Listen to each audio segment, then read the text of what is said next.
What's this I see? Is that the cheapest, crappiest folding bike you can buy, the Eurobike G4, that has been turned into an e-bike? The Eurobike G4 is the official bicycle of Europe. And this blue one is one that I bought for 50 bucks off of Craigslist, and it's crappy, but it works and it's good enough for what it is. But people often ask if I would ever turn it into an e-bike, and I always say, no way. I don't think it's strong enough. But I met a guy at Critical Mass who turned one into an e-bike, so let's take a close-up look at it and see what it looks like.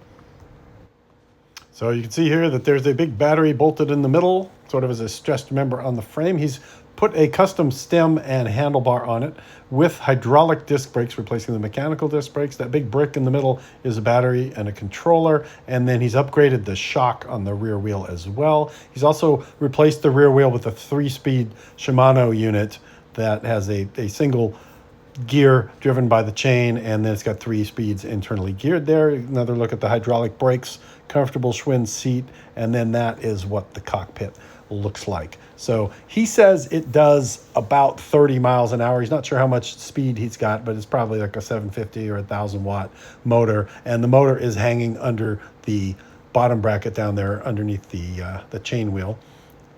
And he did tell me that when he accelerates hard, the rear wheel wiggles side to side, which I would believe, because I'm not sure if it's bushings or what's holding it together back there, but it doesn't look real sturdy the way that the rear end is connected to the frame there, especially if you're putting all that kind of power into it. So can you do it? Yes. Should you do it? No.